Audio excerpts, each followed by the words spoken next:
Agora, para nós meditarmos hoje na palavra do Senhor, nós leremos o livro de Atos, capítulo 7, versículo 54 até o versículo 60. Vamos lá? Atos, capítulo 7, versículo 54 até o versículo 60. Gostaria que todos acompanhassem a leitura de Atos, capítulo 7, versículo 54 até o versículo 60. Vamos lá? A morte de Estevão. Ouvindo eles isto, enfureciam-se no seu coração e rilhavam os dentes contra ele. Mas Estevão, cheio do Espírito Santo, fitou os olhos no céu e viu a glória de Deus e Jesus que estava à sua direita. E disse: Eis que vejo os céus abertos e o Filho do Homem em pé à destra de Deus. Eles, porém, clamando em alta voz, taparam os ouvidos e unânimes arremeteram contra ele. E lançando-o fora da cidade, o apedrejaram.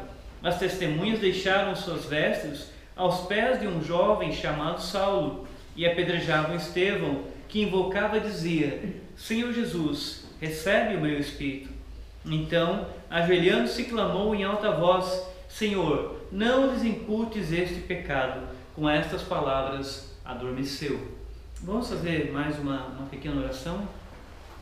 Senhor, a Tua palavra foi lida, ó Pai, nesta noite, e queremos Te pedir, ó Deus, a Tua bênção, a Tua direção, e muito mais, Senhor, que nós possamos sentir a presença do Teu Santo Espírito nos ensinando, Pai, nesta noite. Pai, perdoa os meus pecados, abençoa a Tua igreja, edifica a Tua igreja nesta noite, Pai. É a nossa oração, Senhor, em nome do Teu Filho Jesus Cristo. Amém.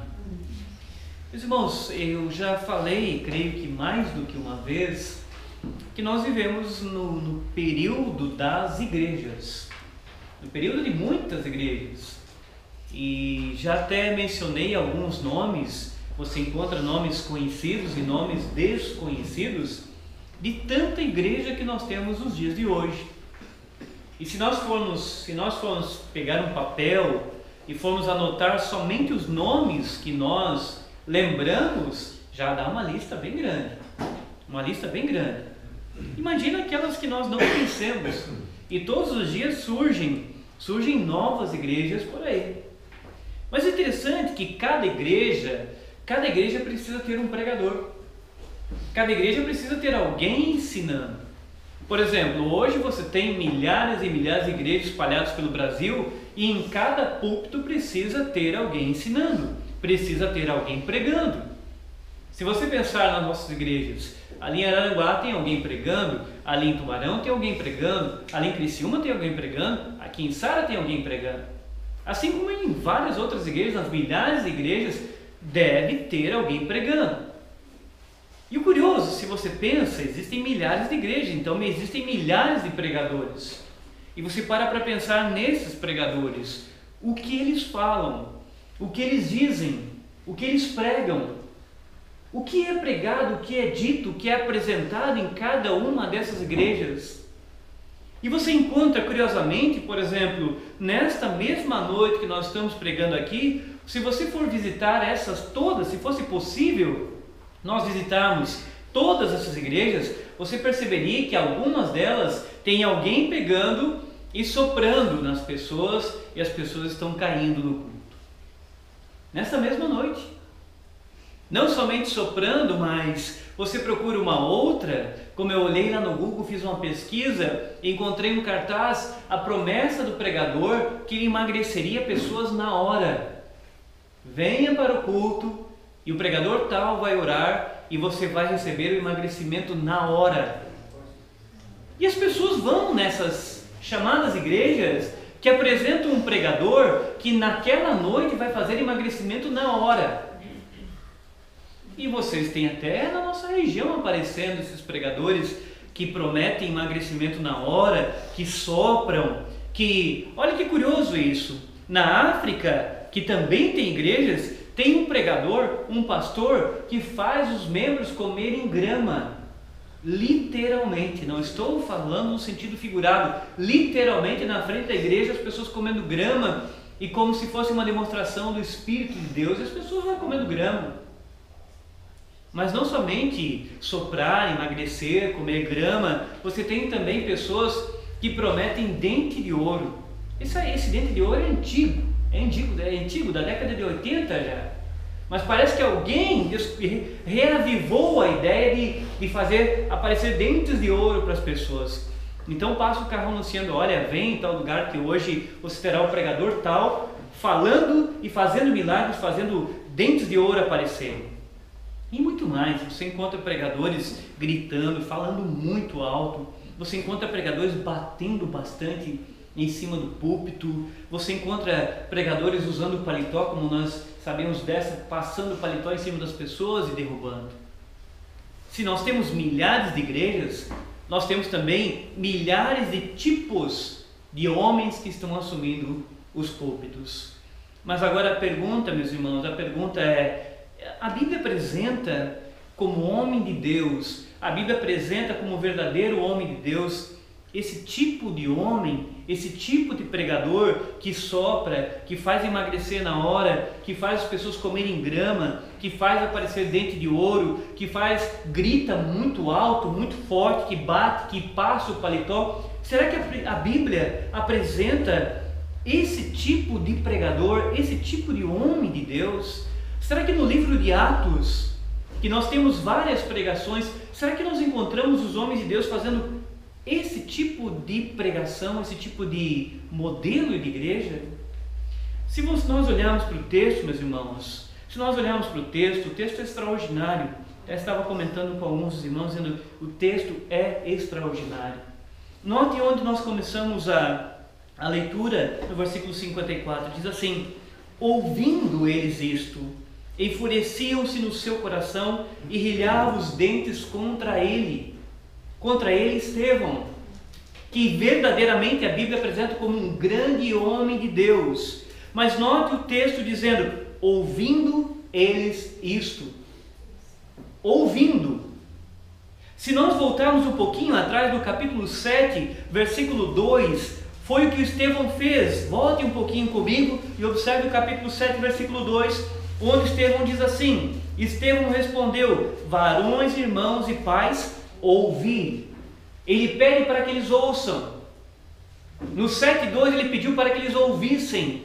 E ele então começa a sua pregação, a sua apresentação, a pregação extraordinária que ele faz do 7:2 até o 7:53.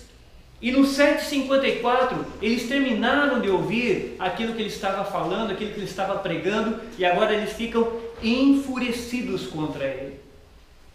Eles começam a rilhar os dentes, ou seja, passar um dente no outro, de tanta raiva. Mas raiva por quê? Por que tanto ódio? Por que tanta mágoa? Será que Estevão tinha causado essa mágoa, esse ódio deles, esse rancor deles ali contra ele, esse enfurecimento contra eles, porque tinha falado sobre bênçãos? Será que ele tinha provocado essa ira deles por causa de passar um paletó sobre as pessoas ali? Será que ele tinha causado esse enfurecimento porque tinha feito dentes de ouro aparecerem para aquelas pessoas que estavam ali? É lógico que não. O texto está mostrando claramente, meus irmãos, extraordinário, é que o texto começa no 54, ouvindo eles isso. O grande problema deles foi ter ouvido a pregação de Estevão. Mas a pergunta, antes de nós continuarmos, é: o que Estevão pregou? O que Estevão falou que causou esse enfurecimento deles a ponto de matá-lo, como nós vimos no texto? Qual foi a pregação dele? E por que nós não temos mais nos nossos dias homens que causam enfurecimento nas pessoas quando pregam?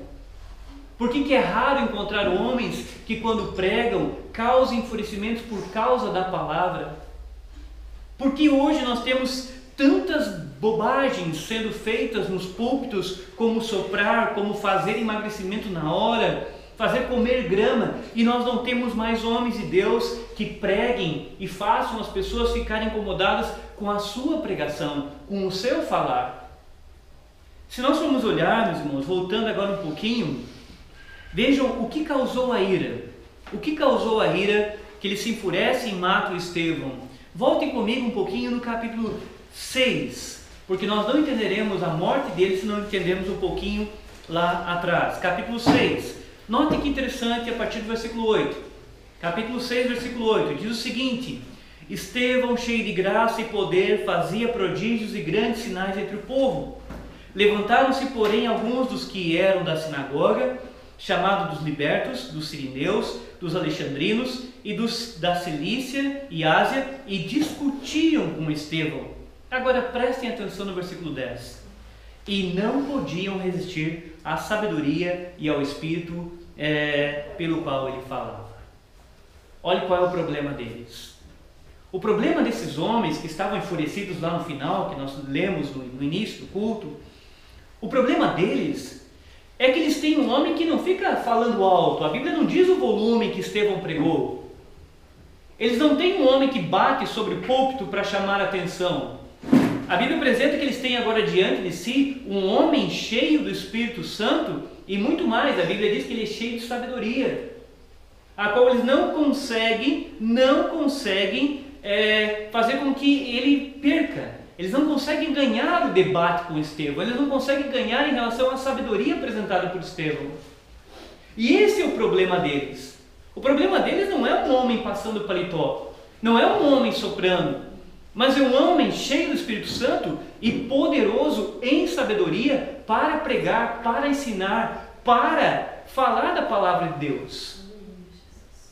E esses homens, meus irmãos, eles são uma raridade hoje em dia. Eles estão ficando uma raridade.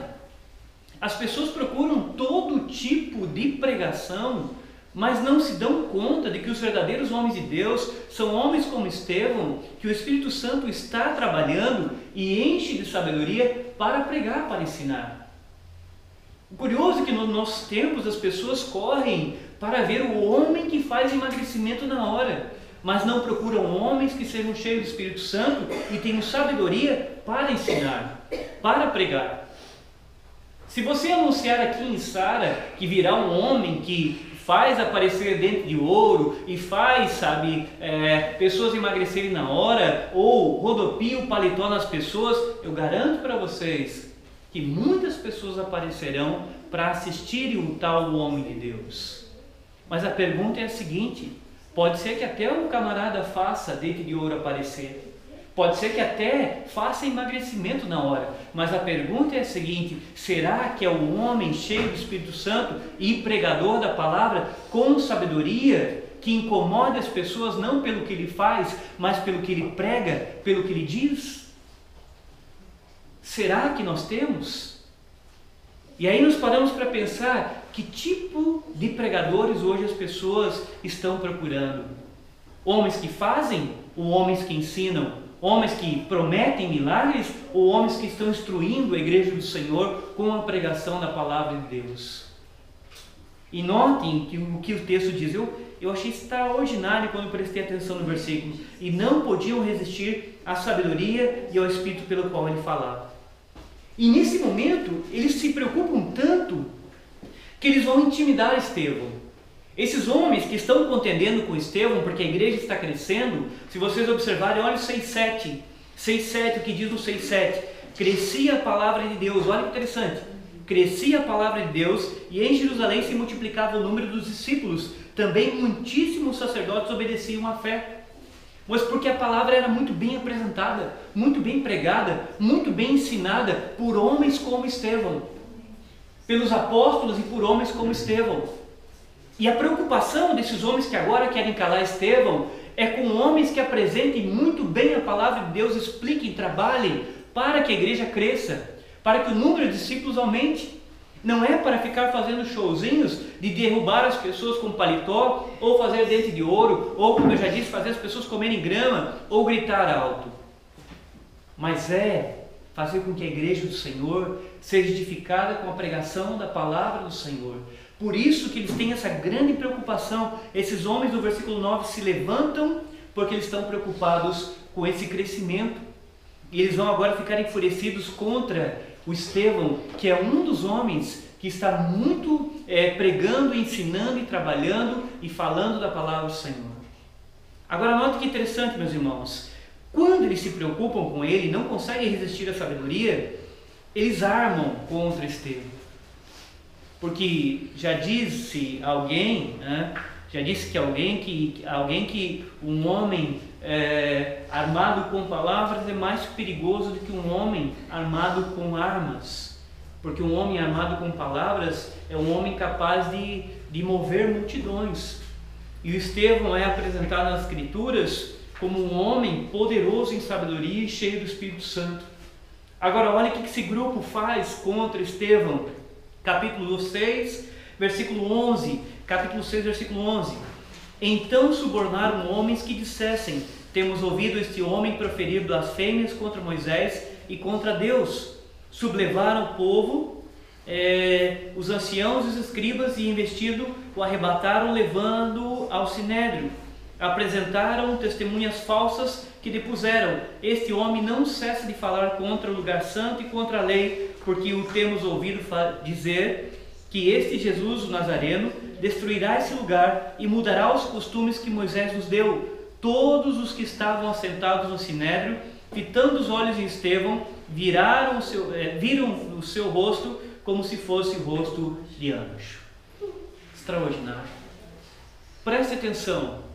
O Estevão está ensinando, está pregando, está anunciando a palavra do Senhor. A Bíblia diz que estava cheio do Espírito Santo e eles não podem resistir à sua sabedoria. O que eles fazem? Fazem uma armação contra ele para intimidar, para calar esse homem. A Bíblia é cheia de exemplos de pessoas que foram intimidadas e foram ameaçadas para que se calassem, para que não falassem mais.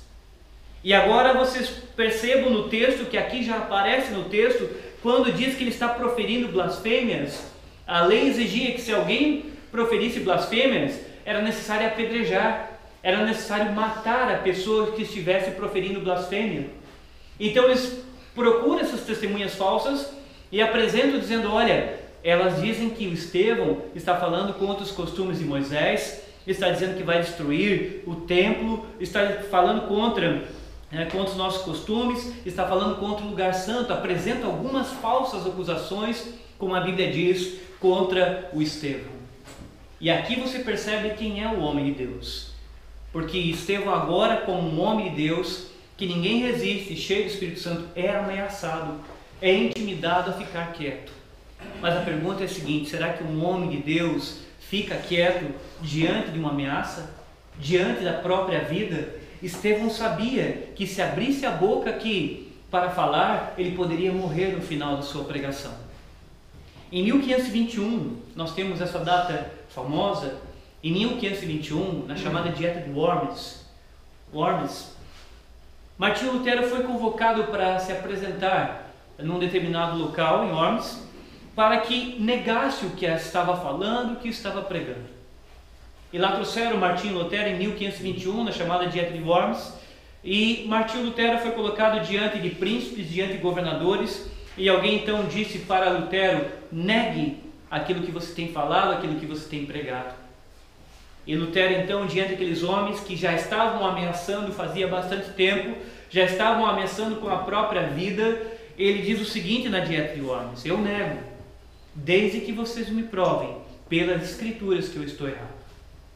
Eu nego desde que vocês me provem que eu estou errado pelas Escrituras, porque a minha consciência está cativa às Escrituras.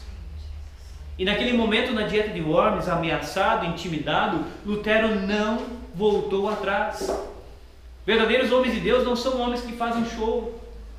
Verdadeiros homens de Deus são homens que não se intimidam com a pregação da verdadeira palavra de Deus.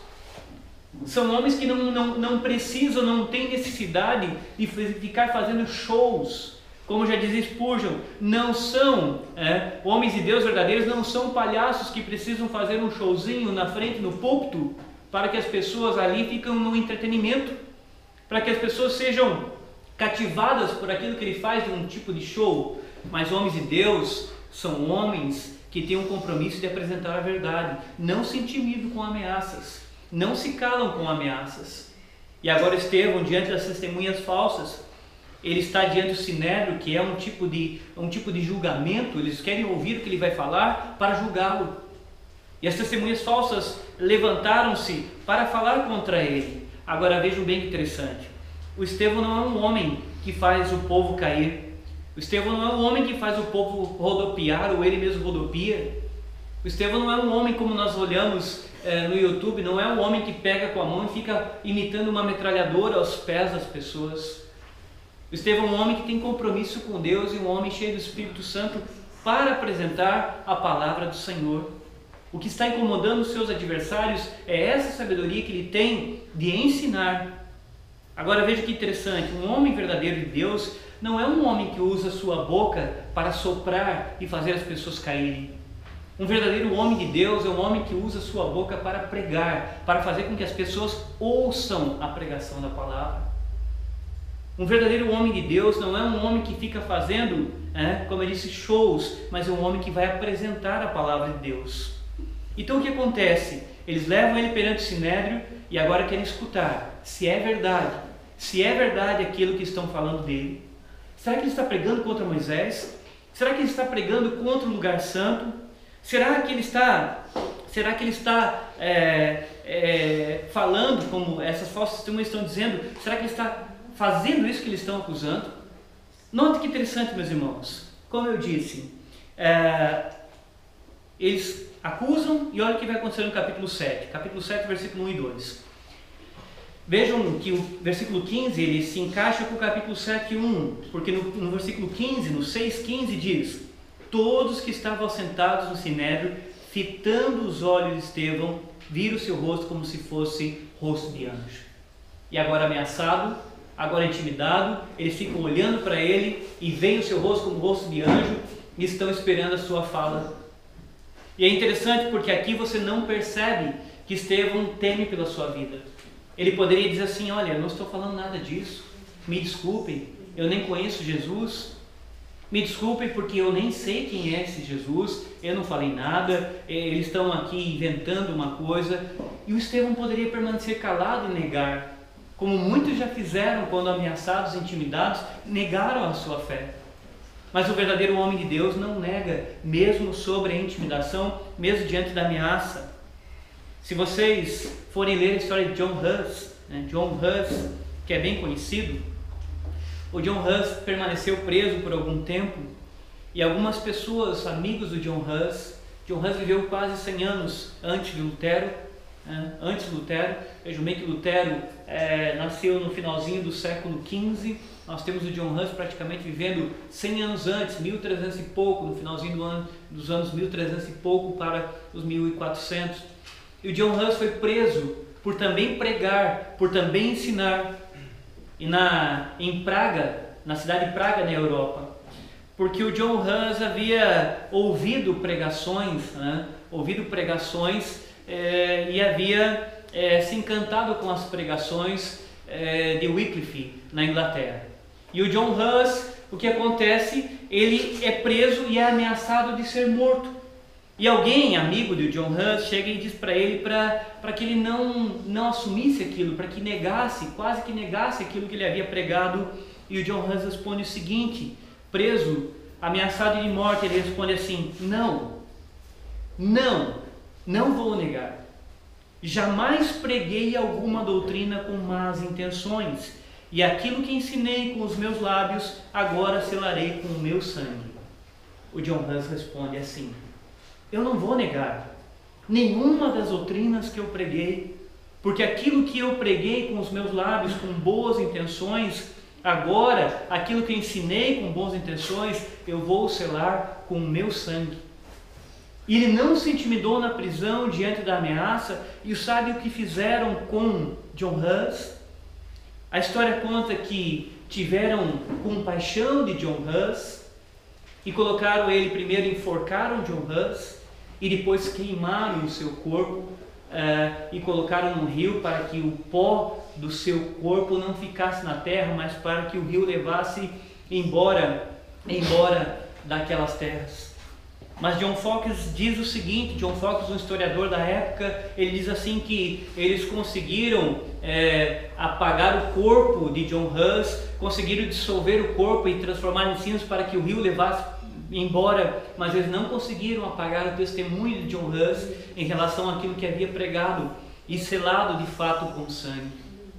E Estevão, nesse momento, estava prestes a selar a sua pregação com o sangue, a sua sabedoria, um homem cheio do Espírito Santo, selar com sangue a sua pregação. E note que interessante, quando ele é ameaçado, ele não se cala, mas capítulo 7, versículo 1, eles estão com os olhos fitos nele. Então ele perguntou ao sumo sacerdote: porventura é isto assim? É isto assim o que? A acusação que eles fizeram contra ele. Por acaso você está dizendo que contra o lugar santo? Você está falando contra o lugar santo? Por acaso você está falando contra a lei? Por acaso você realmente está dizendo que Jesus vai destruir esse lugar e vai mudar os costumes de Moisés, que Moisés os deu? E eles lançam essas perguntas contra o Estevão, achando que ele é um homem que não tem a capacidade para responder essas falsas denúncias contra ele. E o Estevão começa, eu estava conversando com um dos irmãos, dizendo assim, uma das mais belas pregações, meditando na pregação de Estevão, uma das mais belas pregações que nós temos em toda a Escritura. Extraordinária, porque a pregação dele é para responder às falsas acusações que são feitas contra ele.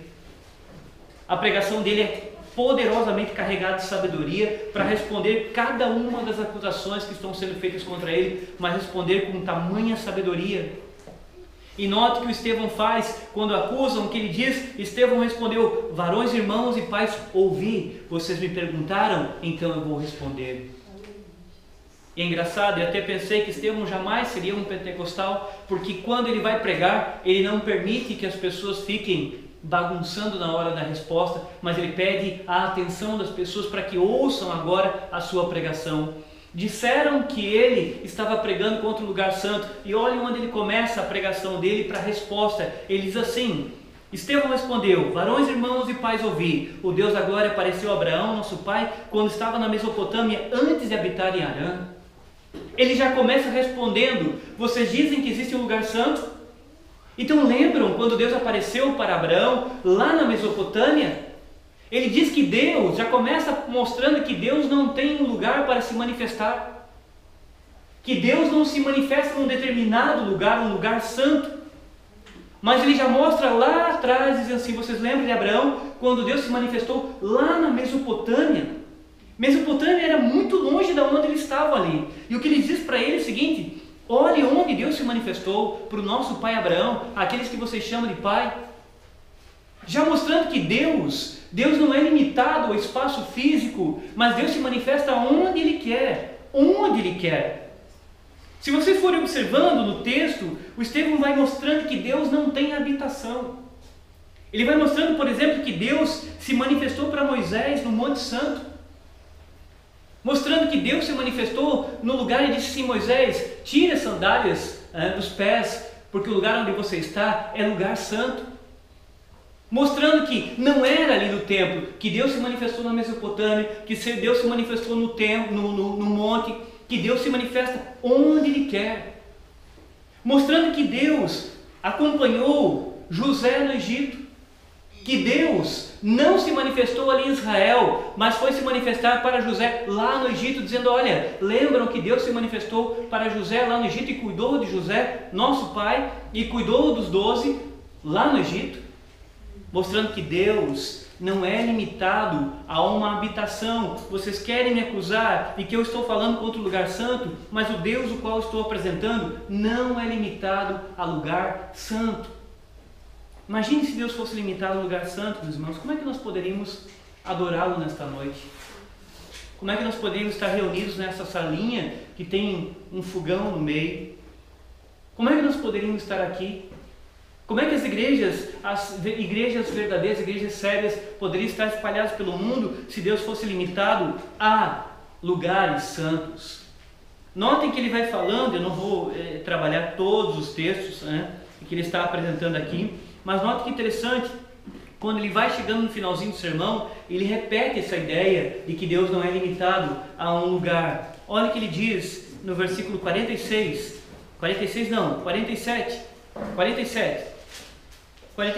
em diante. Ele já está finalizando o seu sermão, mas olha como ele está falando em relação ao lugar. Mas foi Salomão quem edificou a casa, o qual lugar eles chamam de santo. Mas foi Salomão que edificou a casa. Entretanto, não habita o Altíssimo em casas feitas por mãos humanas, como diz o profeta.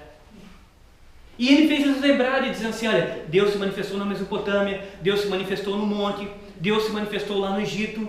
E lembrem que Salomão construiu o templo, mas vocês lembram que o profeta diz que Deus não habita em construções feitas por mãos humanas?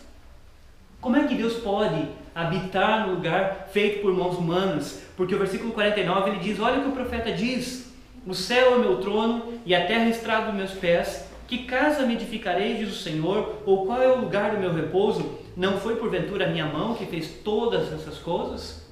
Como é que Deus pode habitar em alguma coisa que Ele mesmo fez? Como Deus pode habitar? E Estevão, com uma extraordinária sabedoria, apresenta para eles que Deus não é limitado a lugares. Deus se manifesta onde Ele quer. E louvado seja porque Deus é assim. Louvado seja porque nós podemos estar na nossa casa lavando uma louça e Deus está presente ali com o seu Espírito Santo. Louvado seja, diz a história, diz que a mulher do Billy Graham, eu já contei isso há um bom tempo atrás, mas diz que a mulher do Billy Graham tinha na sua pia de cozinha um dizer em cima, em cima da pia, dizendo que ali se adorava o Senhor 3 vezes ao dia. Porque quando ia fazer a comida ou ia lavar uma louça, ali ela ficava orando, ali ela ficava conversando com o Senhor, ali ela ficava louvando o Senhor, ali na pia da sua casa.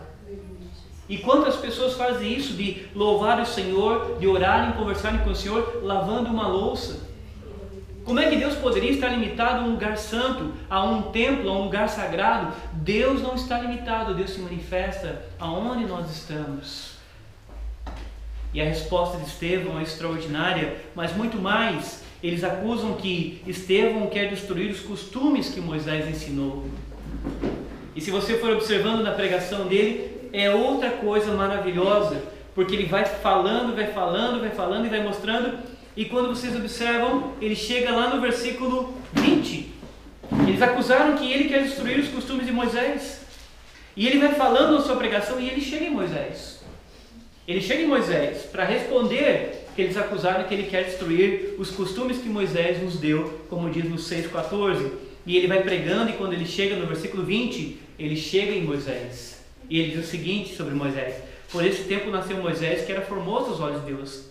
Por 3 meses ele foi mantido na casa de seu pai. E ele vai falando de Moisés. Do 20 em diante ele vai falando de Moisés para responder o que eles estão acusando ele, que é uma mentira. E ele vai falando, e olha onde ele chega. Olha onde ele chega. Lá no versículo 37. Foi Moisés quem disse aos filhos de Israel: Deus vos suscitará dentre vossos irmãos um profeta semelhante a mim. Vocês falam que eu quero destruir os costumes de Moisés? Pois o próprio Moisés, o que ele está dizendo? Vocês lembram que o próprio Moisés profetizou a respeito de um profeta semelhante a ele? Ele está falando em Deuteronômio capítulo 18. O que ele está dizendo para eles é o seguinte: vocês acham que eu estou pregando sobre esse Jesus o Nazareno por acaso? Procurem em Moisés, que vocês estão me acusando, e procurem na própria escrita de Moisés, que o próprio Moisés falou sobre o profeta, falou sobre Jesus. Ou seja, ele não é um homem tolo, não é um homem ignorante quanto às escrituras. Ele é acusado, mas responde com uma maestria extraordinária. Ele cala a boca dos seus adversários. Por isso que nós chegamos naquela leitura, e quando ele está terminando de falar, ele está com o ouvido, não quer ouvir, porque ele está poderosamente cheio do Espírito Santo, pregando e apresentando e respondendo cada uma das falsas acusações.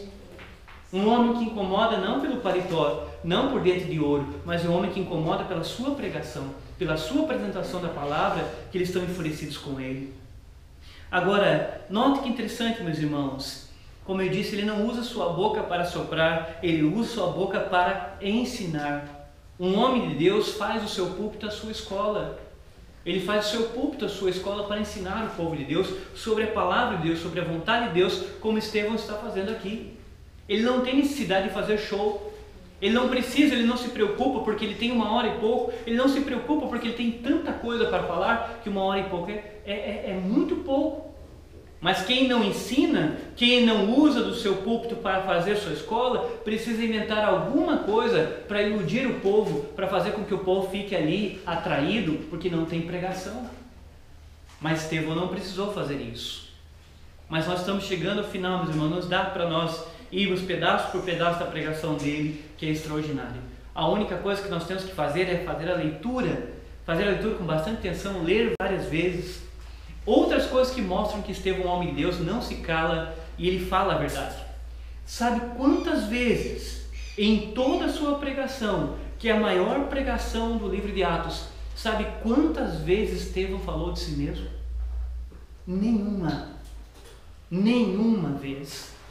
Essa é uma outra grande característica de homens que não se calam. Eles não falam de si, eles falam de Deus. Eles falam do Deus, da revelação de Deus, eles falam dos planos de Deus, das vontades de Deus. E se você for observar, todas as vezes que Estevão fala Deus, versículo 2, 4, 6, 7, 9, versículo 17, versículo 25, e você vai observar versículo 35, 31, você vê Estevão falando de Deus, falando a respeito de Jesus, falando a respeito do Espírito Santo, mas nenhuma vez falou de si. Ele poderia ter falado, porque você olha no capítulo 6, a Bíblia diz que era um homem cheio de fé, de boa reputação, era um homem cheio do Espírito Santo, que fazia prodígios e sinais. A Bíblia diz, ele poderia usar a sua fala para falar de si mesmo, dizendo, olha, eu fiz isso, eu fiz aquilo, eu fui em tal lugar e fiz aquilo e aquele outro, mas em nenhum momento Estevão fala de si. O centro da sua pregação não é o seu eu, o centro da pregação é Deus, é o Senhor, respondendo àqueles questionamentos que eles haviam feito. Mas muito mais, meus irmãos, um homem de Deus não se cala, ele fala. E tem uma coisa importante no homem de Deus. O homem de Deus tem que ter coragem para confrontar o pecado, coragem para confrontar a dureza daqueles que estão lhe ouvindo. E aqui Estevão, lembra que no versículo 15 todo mundo está com os olhos fitos nele, prestando atenção, e ele está pregando, ele está falando, e ele não se intimida com a ameaça da blasfêmia que pode apedrejá-lo. Mas ele vai falando, e ele não tem dúvida, ele vai mostrando para eles, olha como é que ele faz. É a última parte, acompanhe comigo, 7 e 9. Olha o que ele vai dizendo, 7 e 9. Ele diz assim, os patriarcas, invejosos de José, venderam-no para o Egito, mas Deus estava com ele. Preste atenção, olha o versículo 10 que ele diz, e livrou-lhe de todas as suas aflições, concedendo-lhe também graça e sabedoria. Também graça e sabedoria, porque ele reconhece que a sabedoria que ele está tendo agora provém do Senhor. Ele diz, olha, Deus concedeu sabedoria para José também. Mas o que os patriarcas fizeram? Ficaram com inveja de José. Olha onde ele vai chegar. 7,25. Ora, Moisés cuidava que seus irmãos entenderiam que Deus queria salvar por intermédio dele. Eles, porém, não compreenderam. 7,35. A este Moisés a quem negaram reconhecer, dizendo, quem te constituiu autoridade e juiz? A este enviou Deus como chefe libertador, com a assistência do anjo que lhe aparecera na sarça. 7,39. A quem nossos pais não quiseram obedecer, antes o repeliram e no seu coração voltaram para o Egito.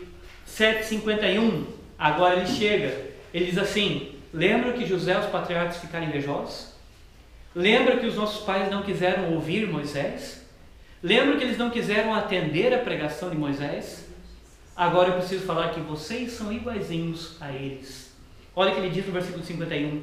Homens de dura cerviz e incircuncisos de coração e de ouvidos, vós sempre resistiram ao Espírito Santo, assim como fizeram vossos pais, também vós fazeis. Muito fantástico. É muita coragem. Ele diz assim, lembra que lá atrás eles fizeram isso, endureceram o coração?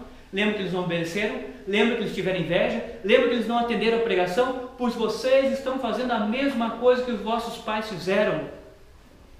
É por isso que eles estão tão enfurecidos contra ele. É por isso que esse homem incomoda tanto. Não é pelo seu paletó, que nem sabemos a roupa que ele usava, não é pelo seu volume de voz, não é pelos seus milagres de dente de ouro, é pela sua pregação extraordinária, cheia de sabedoria, a qual ele está apresentando. E ele os acusa dizendo assim: vocês são iguais aos pais de vocês, porque eles tiveram inveja, se revoltaram, não aceitaram, e vocês estão fazendo a mesma coisa, resistindo ao Espírito Santo. Por que resistindo ao Espírito Santo que ele está dizendo? Porque ele está cheio do Espírito Santo e falando pelo Espírito Santo com sabedoria. Então eles estão resistindo ao Espírito Santo no sentido de que não querem ouvir a pregação dele, mas se levantam para acusá-lo falsamente. E ele, cheio do Espírito Santo, não se intimida e prega. E ele continua dizendo o seguinte no versículo 52: qual dos profetas vossos pais não perseguiram? Qual dos profetas vossos pais não perseguiram? Eles mataram os que anteriormente anunciavam a vinda do justo, do qual vós agora vos tornais traidores e assassinos. É muito duro. E assim, lembra o que vossos pais fizeram? Qual dos profetas deixaram de matar? O que ele está dizendo é o seguinte: mataram os profetas. Todos aqueles que se levantaram para anunciar a vinda do justo foram mortos. E o que Estevão está fazendo? Anunciando sobre Jesus Cristo. O que ele está fazendo aqui, meus irmãos, nos últimos versículos da sua vida, a qual ele estava pregando, ele sabia que estava chegando ao final da sua pregação e sabia que poderia selar a sua pregação com sangue. Mas um homem verdadeiramente, um homem de Deus, não é um homem que visita as igrejas para arrancar dinheiro das pessoas, mas é um homem que tem coragem de confrontar as pessoas e o seu pecado, falar do seu pecado, anunciar, apontar os defeitos como Estevão estava fazendo. Note que Estevão não está esperando aqui a oferta no final do culto. Ele não está levando a mensagem para chegar no finalzinho e tocar uma música maravilhosa para depois arrancar o dinheiro das pessoas. Ele está levando a sua pregação e a sua fala está levando para um ponto que ele sabe que pode selar a sua pregação com sangue, mostrando que ele é um homem verdadeiramente um homem de Deus. Por quê? Porque ele aprendeu com o Senhor. Ele aprendeu com o nosso Senhor Jesus Cristo, que vai ensinando, vai pregando, vai apresentando, vai falando, e como o Senhor prega, como o Senhor sela a sua mensagem, o Senhor sela a sua mensagem com a morte de cruz. E Estevão está caminhando para a mesma coisa. Para encerrar, meus irmãos, observem agora a leitura do texto que nós fizemos. Ele não é um falso pregador.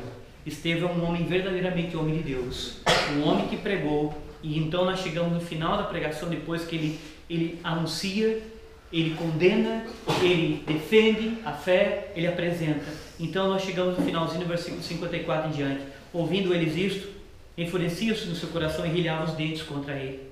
Mas Estevão, cheio do Espírito Santo, fitou os olhos no céu. Veja que eles estavam fitando os olhos nele. Agora ele muda, agora ele fita os olhos para o céu. Ele estava olhando para eles e pregando para eles, mas agora ele fita os olhos no céu e ele vê a glória de Deus e Jesus que estava à sua direita. E disse: eis que vejo os céus abertos e o Filho do Homem em pé à destra de Deus. Disse um comentarista: por que Jesus estava em pé à destra de Deus? E um dos comentaristas diz que Jesus estava em pé à destra de Deus, dando sinal de que estava confirmando aquela pregação extraordinária de Estevão, aquela atitude dele diante de não retroceder, mas cheio do Espírito Santo apresentar uma pregação e defender a fé. Que Jesus estava provando aquilo ali, por isso Jesus estava em pé diante de Deus. Eles, porém, clamaram em alta voz, taparam os ouvidos e unânimes arremeteram contra ele. Todos arremetem contra Estevão. Todos arremetem contra Estevão. E lançando fora da cidade, o apedrejaram. As testemunhas deixaram suas vestes aos pés de um jovem chamado Saulo. E apedrejaram Estevão, que invocava e dizia: Senhor Jesus, recebe o meu espírito. Então, ajoelhando-se, clamou em alta voz: Senhor, não lhes impute esse pecado. Com essas palavras adormeceu, e Saulo consentia na sua morte. O Estevão, além de ser homem de Deus, de pregar, de anunciar, de falar do pecado, é um homem que consegue morrer sem ódio no coração.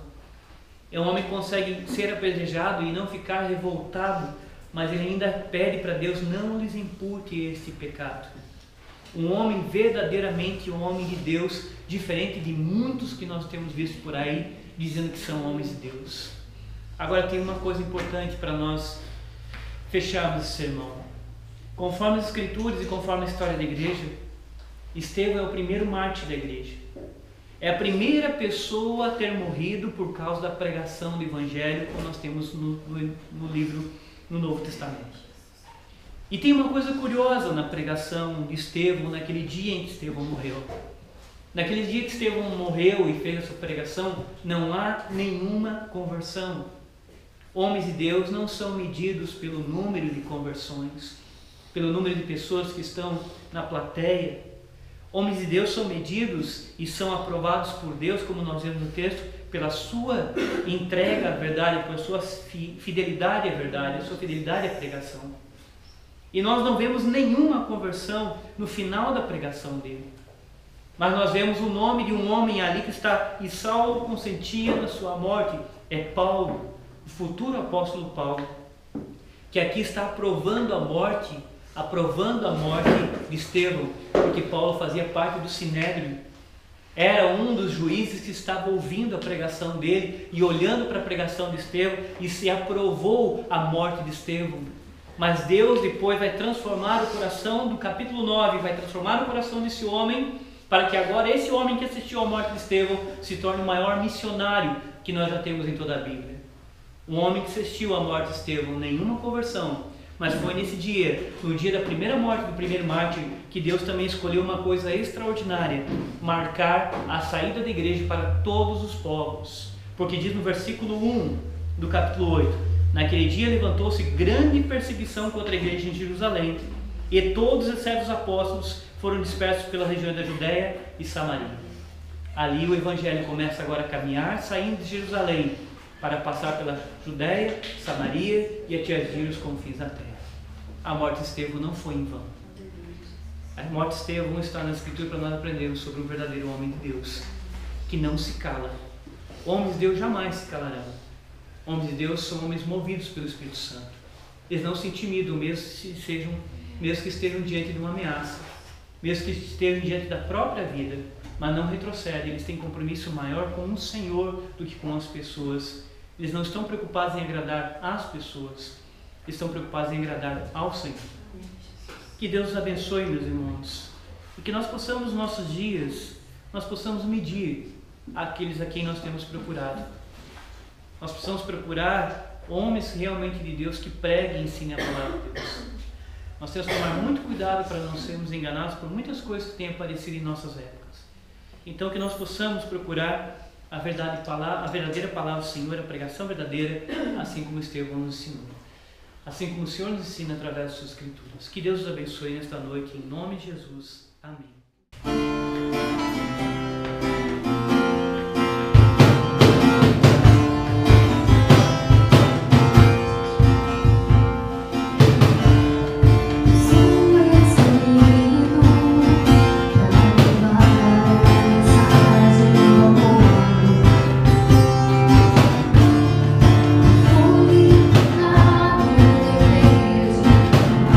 Pelas almas perdidas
Senhor nosso Deus, nós queremos te agradecer, ó Pai, por esta noite, pelo culto, Senhor, que nós prestamos ao Senhor. Deus amado, tu és tão bondoso para conosco. Muito obrigado, Senhor, pela tua